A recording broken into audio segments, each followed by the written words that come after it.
The worst AFC, running back division in all of football. Yeah, I didn't realize how bad it was all the way around. Maybe of all time. Like, I don't know any division that's looked ever like the highest ranked player in this entire division is Michael Carter at running back 26.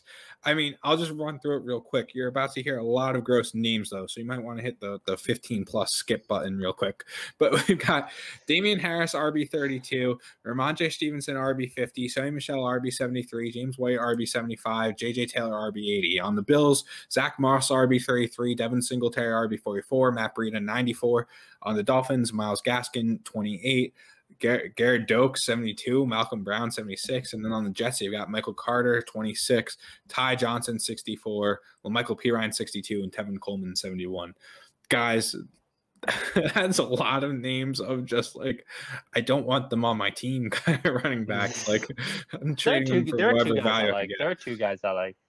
All right, well, let me try and find like a place to start.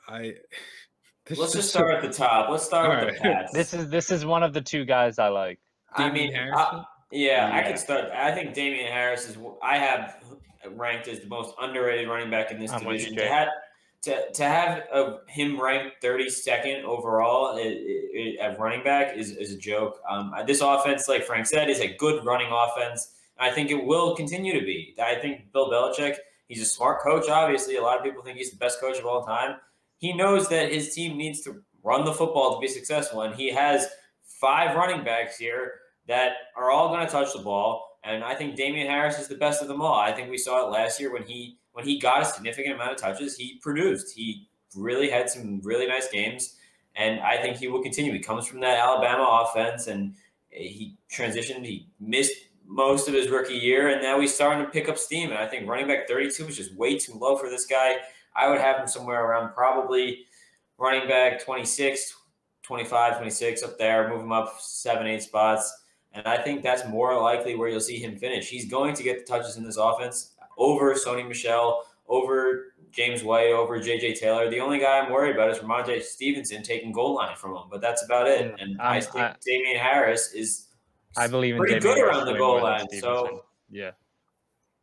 And kind of going off Jake's point, in 10 games last year, Damian Harris had 137 rushing attempts for 691 yards, over 5 yards a carry, 5.04, and then only 2 touchdowns. I expect that to kind of average out more and the touchdowns to go up to the amount of rushing yards he had. But 691 yards and over 5 yards per carry in only 10 games is not bad at all for an offense that you know is going to be a run-first offense, and especially if you're like me and Jake and you think he's the most talented pure runner in the on the team. I expect James White to kind of be the receiving guy. I think he's a little bit underrated too at his ranking of 70-something. Let me jump in right there, Lounis. I agree with you guys that Damian Harris is underrated. I think James White is actually the most underrated. I get that he's tough to choose between. Yeah, James White's starting to age out here, and he doesn't have his best friend Tom Brady playing quarterback anymore. So he's 29. He's 29, right? But he's currently ranked as RB75. Where I think he in half point in PPR leagues, I think he has RB2 upside because you just got rid of Rex Burkhead. None of these other guys are pass catching backs, right? Damian Harris in those 10 games, I think, had 7 targets. Like Sony Michel's not catching the ball, neither is Ramondre Stevenson. James White's getting all these running back targets. With Cam Newton in, there's Christian McCaffrey, so you can't even say that like Cam didn't throw a running back. We saw Mac Jones with Najee Harris. Mac Jones throws to a running back. I think we are going to see a lot of targets to James White. Obviously, it's like that. It's going to be the ugly running back 2 kind of style, right? The Nyheim Hines, the J.D. McKissick, where it's like some weeks you might get 0 points because he just doesn't get any targets, and then some weeks you might get like 20 because they're trying to play from behind and they just keep checking it down and he runs in for 2 touchdowns. But I do believe like he has that running back 2 upside that you're not going to find many other places other than the likes of Nyheim Hines and maybe J.D. McKissick, but probably not this year. Anything you want to add, Frank? I agree. This is an offense that I think is going to be top half of the league in rushing, and they don't have a running back ranked in the top 30. So I just think that I think the problem is who's it going to be, because I have my most underrated guy is Sony Michel, not because I think that Sony Michel is amazing or anything, but if I'm just going off of pure talent perspective, I can easily name a whole lot of running backs that are ranked above Sony Michel that I think Sony Michel is more talented than. I think a great example is like Chase frickin' Edmonds. Are you really going to make an argument to me that the Chase? It's only a product of situation. And honestly, when Sony Michel played last year, part of the reason he hasn't been a success is because of these injuries. When Sony Michel is playing, he's actually a pretty good running back, especially statistically. If you look at like his averages compared to other running backs and like what he does when he actually touches the football. So I think the only drawback from the Patriots offense is that not only do we not know who the hell is going to get the ball, it really could be Committee City out here. Okay. Which doesn't really bode well usually. I'm glad you used the word Committee City because let's just move on to the Bills. Committee City with Devin Singletary, Zach Moss. We're kind of across the board on Devin Singletary all over the place. Some of us have him overrated, underrated. Although we're all in consensus that Zach Moss is underrated at RB33. And Jake and I are both confident that he'll be the one to maintain the value out of the AFC East. This is kind of like a gross team where it's like, which guy do I pick? Like, you obviously never hope for injuries, but like you feel a lot better if one of these guys was out because then the other guy like is guaranteed to at least be productive. Yeah, like this is a backfield that I kind of just want to avoid in general. Like I just don't know. I wouldn't really feel comfortable with either of those guys like starting as my RB2. But at the same time, Lounis is like, I'd kill myself. I'd be pissed, man. I don't know how to tackle these guys. Do any of you guys have a strategy? You literally, if you have to start them, you just pray. You just pray.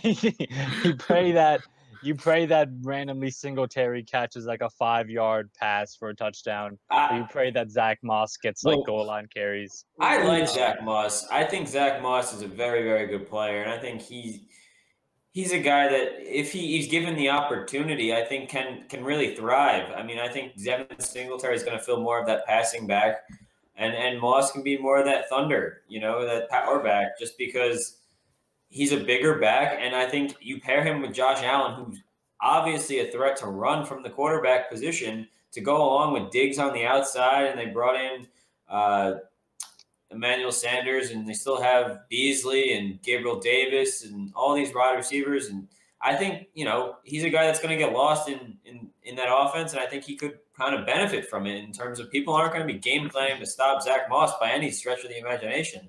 And I think he's a really good, talented running back. I agree. Zach Moss is definitely real quick. I'll just cut you off for 1 sec. I definitely agree. Zach Moss is the one to own. I'd much rather own Zach Moss. It's just like both of them are like, they're not bad, but like they're not good, and they get like split carries. And then I also kind of think that the running back that's their leading rusher, not this upcoming season, but the next season, so the 2022-2023 season, isn't on the roster right now. I mean, yeah, you're probably right. But I mean, we talk about Lamar Jackson, and Jake kind of alluded to it. Like, Zach Moss and Devin Singletary combined for 6 touchdowns last year rushing. Josh Allen had 8. So, like, it's not easy when you're getting your touchdowns poached from your quarterback. Like, it's very hard to produce at that point and be like a high quality running back. Well, not only that, I think one thing that not a lot of people realize about this offense with Brian Dable is that he's one of the more creative guys in the league, and you're going to see Isaiah McKenzie and their tight end, what's his name? Dawson Knox. They're going to use those guys and try to get them in space with the ball in their hands like you usually would a running back in these red area and even just in any area of the field, because I mean, Dawson Knox and Isaiah McKenzie are 2 players that are pretty damn good with the ball in their hands and are tough to bring down. And I mean, compared to a running back, you don't really expect them to be getting the ball behind the line of scrimmage. So I kind of agree with you guys. While I do have both of these running backs as underrated, it's not by much. And even if you're getting them, it's at the end of the day, I feel like this is an offense where if you're at the running back position, your upside's capped. There's just not really, okay, yeah, you're underrated, but Zach Moss might go from RB33 to RB25. And like, does that really make a difference? I don't know. Like, yeah, somewhat, not really. But let's just move on. The Dolphins. Jake, I've kind of been noticing across the board we're much more in agreement on this division, which is funny. But Myles Gaskin, almost across the board, most overrated at RB28. Then you got Malcolm Brown, who we all said was underrated at RB76. Jake said he's the backup to own. And then you got Garrett Dokes, RB72, who we all said was overrated. There's this Frank kind of talked about earlier, like with the getting the weapons around Tua, like sticking with Myles Gaskin as your number one running back is not helping Tua. And we kind of all see this. This is just a gross backfield. Again, like I said earlier, I don't want any of these guys on my team, really. I'd be looking to sell any of them. It's another one of those guys situations where they're running back of the future for the 2022-2023 season. I don't think is on the roster. And I agree with kind of what we all said, where I think Myles Gaskin's owners are going to be annoyed at how much run Malcolm Brown gets this year, especially in the goal line, kind of in between the tackle runs. I think Gaskin will get his catches, and I think he will still get like carries, and I think he'll be listed as a starter. But Malcolm Brown's going to get touches because Myles Gaskin isn't talented enough to keep him off the field. So I think that's something that Gaskin owners need to be prepared for, and just kind of test if there's a believer in your league in him. I'd see what the trade interest is. Malcolm Brown's going to be on the field. I'll tell you that right now. Yeah. He's the better pass blocking running back, and he's going to be on the field when they need to protect Tua. So I think he's going to be very close to Gaskin in production, in my opinion. So guys, not saying either's going to be great, but Frank likes to throw around the word bait a lot. I think Dokes is the bait on this team. He got drafted in our league that we took over as a team this year. He got drafted in the early 4th round, and to me, I don't even think he should be drafted. Did he actually? Yeah, I don't think he should be drafted. And then I think there's usually going to be he should be drafted in general. I mean, I take a flyer on him in the 5th. Well, I guess it's fine. I mean, in the 5th, it's whoever you just really like. But I truly believe that he's going to be someone that could move up into the 3rd round as camp goes on. Because I don't know if you guys follow any of the Dolphins beat reporters. I kind of do to a little bit of an extent. Like, they like to hype up their guys. And so if Dokes is getting the hype, I could see him being the not to the extent, but the Keyshawn Vaughn, the Darwin Thompson, the Justice Hill guy out of this draft class, the one that just well, here's my opinion on the Dolphins backfield, and I don't know if this is a popular opinion or not, but to me, with all the moves that the Dolphins have made, mind-boggling or not, this feels like a team that is going to be wrecked by a free agent signing or a trade destination. Yeah. Le'Veon Bell is a guy that comes to mind, but at the same time, it's a team that traded down and picked up extra draft capital once again. I would not be surprised to see them, whether it's during the season or some part during camp, after they're able to see what they have in Dokes and Malcolm Brown and how far along they get in the process. If they just decide, hey, we're going to pull the trigger and trade for a running back on some team that has one too many running backs, and they give up like a 5th or a 6th round pick to add some competition to the position after they see what they have going on. So I think right now, yes, Myles Gaskin is overrated or whatever, but you probably picked him up for nothing. I would look to sell, but I'm not buying any of this Dolphins team, really. Mm-hmm. Interesting thought behind trading for a running back. Who do you think would be available? Because the first name that comes to mind to me is one of my favorite running backs. I think it's Kareem Hunt, just because they're going to have to pay Nick Chubb, and they're not going to be able to keep Kareem Hunt. So if you can get anything for him, I don't think it's a bad move from Cleveland's point of view either. I mean, that'd be a huge addition for Miami. I think the Browns are in the position, though, of they really want to go for it this year. I feel like they're going all in. There'll be some backup running backs for really cheap that they'll be able to get, or even just guys that when roster cuts happen during this preseason leading up to the regular season, there could be a veteran running back that just doesn't make the roster that Miami can pick up. I think a few guys that come to mind for me, one of the Niners running backs, like a Raheem Mostert, I think could be someone that goes.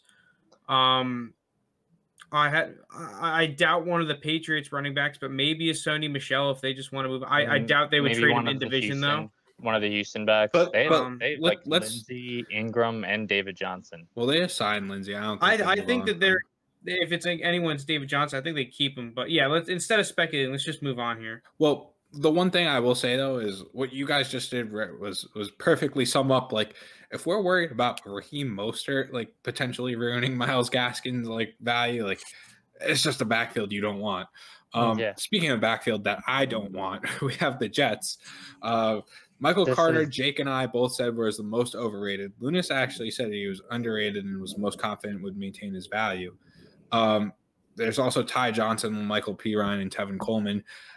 I don't think Michael Carter starts the season. I don't even know if he ever becomes a starter on this team. I just think this is committee city. This entire season? No, I just think this is committee city again, where it's just you just got all these different guys who they're gonna give a run to, and like, whoever they want to start that week that look the best in practice is the one that starts. I don't like any of these guys. I'm not touching Michael Carter at the beginning of the second, into the first round. It's a team that I want to avoid altogether. Okay, I agree with you in that aspect in terms of I'm not buying at like this new elevated price. Like how I kind of viewed him as someone maybe at like 208, like 207, 209. I would take the chance on him there.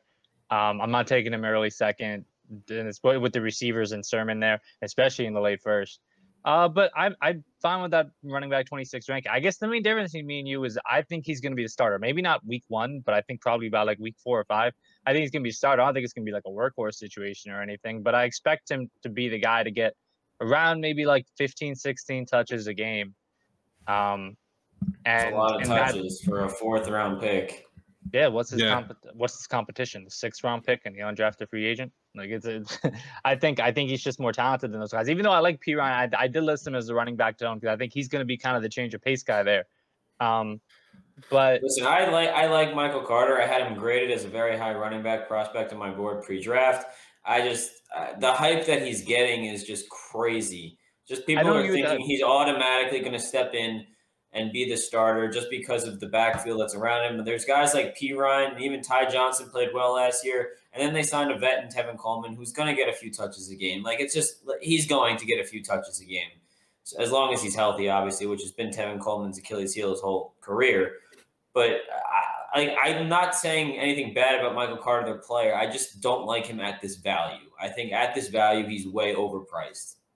Well, what running back range would you list him around? Like 35? 205 in a rookie draft. 205 in a so 205 in a rookie draft. That's fair. I'm saying so. The running back listing here is RB26. He's currently being taken against above James Robinson. I'd rather have AJ Dillon. I'd rather have Ronald Jones. I'd rather have Damian Harris. I'd rather have Zach Moss. I'd rather have, and then after those guys, it gets murky. So, I'd definitely rather have Carter over Zach Moss. Carter versus Damian. You taking Zach Moss over Carter? Yes, better offense, more draft capital in them. It's just doesn't make sense to me how you could just because of the situation you're going here. All right, I don't hate Michael Carter. I think Michael Carter's all right. I like him, but it's just overvalued. I don't know. I might even switch him to undervalued. I don't know. Yeah. The thing is with Michael Carter, I really don't think Michael Carter's that bad. Like taking him in the very early second, dude. Fuck it. Go ahead, King. I respect it. He says. I like Michael Carter. I still have him. I've had him at that 205 for a while now. I still would rather have Trey Sermon. But I think that this is going to be a little favorable spot for the Jets. I think that Zach Wilson is one of the few quarterbacks that really is great at getting his running backs involved in the passing game. This is a system that I think they're going to try to have that happen a little bit more than people are expecting. I think that Michael Pirine's a better value, but Michael Carter is not a bad buy by any stretch of the imagination, at least in my opinion. All right. Yeah, but no, I'm not taking him with like a 112 or a 111. Fuck that. In a super flex league.